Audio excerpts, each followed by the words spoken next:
Bonjour et bienvenue dans votre émission Vrai ou Faux. Voici la question du jour. L'élément le plus inattendu des JO d'hiver de Pékin, à part le sport d'hiver bien sûr, c'est quoi? Pour les sportifs du monde entier, les JO d'hiver 2022 de Pékin est l'événement sportif le plus important de l'année 2022. Près de 2900 athlètes venus de 85 pays vont y concourir du 4 au 20 février. Les amateurs de sport d'hiver vont le suivre de très près à la télé ou sur les réseaux sociaux. Mais à part les compétitions sportives, l'élément qui mérite le plus d'être souligné, c'est, selon nous, l'utilisation des hautes technologies et de l'intelligence artificielle tout au long de cet événement. Voici quelques exemples parmi tant d'autres. Premier exemple, le TGV nommé Fuxing. Certains d'entre vous le savent peut-être, les Jeux d'hiver de Pékin comportent 3 zones de compétition. La zone de Pékin, celle de Yanqing, située à près de 90 km de Pékin, et celle de Zhangjiakou, située à plus de 200 km de la capitale chinoise. Afin de satisfaire les besoins des sportifs, mais aussi des personnels, l'État chinois a construit spécialement pour eux le TGV nommé Fuxing. Sa vitesse est de 350 km/h. Toutes les voitures du TGV Fuxing sont équipées de prises 5G de Huawei et de stations de base de Huawei. D'autre part, le TGV Fuxing dispose de studios mobiles en ultra haute définition. Quand un TGV est en plein mouvement, les signaux sont très instables.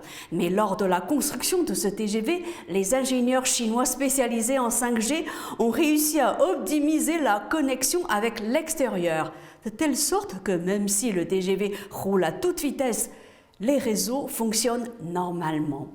Autre point à signaler, le TGV Fuxing est un TGV sans conducteur, une première mondiale. Deuxième exemple, les moyens de transmission en direct des compétitions sportives. Les matériels de tournage utilisés pour filmer sont aussi très modernes. En fait, ils n'avaient jamais été dévoilés auparavant. Il s'agit de technologies qui permettent de tourner à 360 degrés et grâce à l'intelligence artificielle, il est possible de suivre partout une cible en plein mouvement. En plus, grâce à plusieurs caméras 360 degrés, les vidéos que vous regardez en replay sont aussi à 360 degrés. Surtout, au moment de filmer en direct ou de retransmettre, les images sont également en haute définition. Dans une certaine mesure, les téléspectateurs peuvent accéder à des images spectaculaires que même les spectateurs sur place ne peuvent pas regarder. Enfin, grâce à votre mobile, vous pouvez regarder tous les temps forts des compétitions. Tout se passe comme si vous étiez sur place. Troisième exemple, la transformation rapide d'une piscine géante en stade de match de curling. Surtout, les JO, une fois terminés, ce stade peut se transformer à nouveau en piscine pour être utilisé normalement. Il paraît que derrière tout ça se cache une haute technologie. Certains disent que même si on donne 30 ans aux Japonais pour réaliser une telle performance technologique, ils n'y arriveront pas.